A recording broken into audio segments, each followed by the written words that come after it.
Just outside Memphis, Tennessee, I bump into a feisty 71-year young lady, Carla, from Connecticut.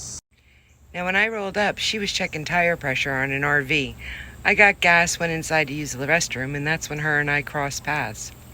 I look over at her and I'm like, "Hey girl, that's a nice RV you got there. Have you had that long?"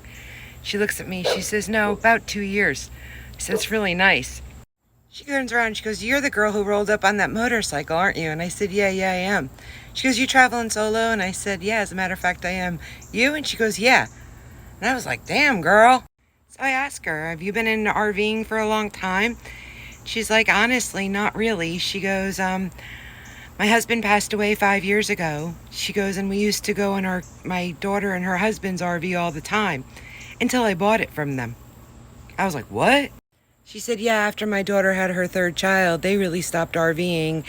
And I fell into a really bad depression, just sitting home, not doing anything. And I was really looking forward to our trips. Being alone was really hard after a long time of being married, and I just didn't like it, and I had to do something different."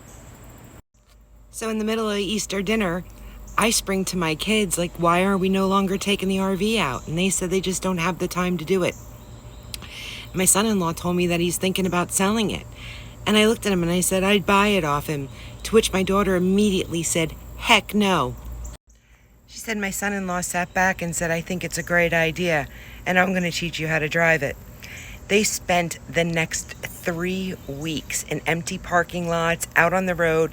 He taught her how to run it, how to drive it, how to park it. He set her up with KOAs, the whole 9 yards. Once she felt confident enough, she ventured out, and she didn't come back. At Thanksgiving, her daughter gave her a ton of shit and said, like, "Hey, listen, you've been gone for 6 months. Like, what's going on here?" She said she's absolutely in love with it. She spends a month in each different state.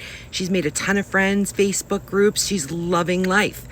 So they made an agreement that she, Carla, comes home from the week of Thanksgiving and stays until the week after January 1st. And other than that, she's free to roam.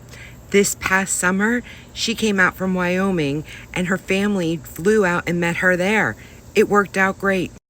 I asked Carla for one piece of advice she'd share with the world if she could.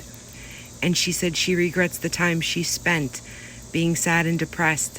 She wished she had bought the RV or done something sooner and she'd be out living her life. She just regrets wasting time.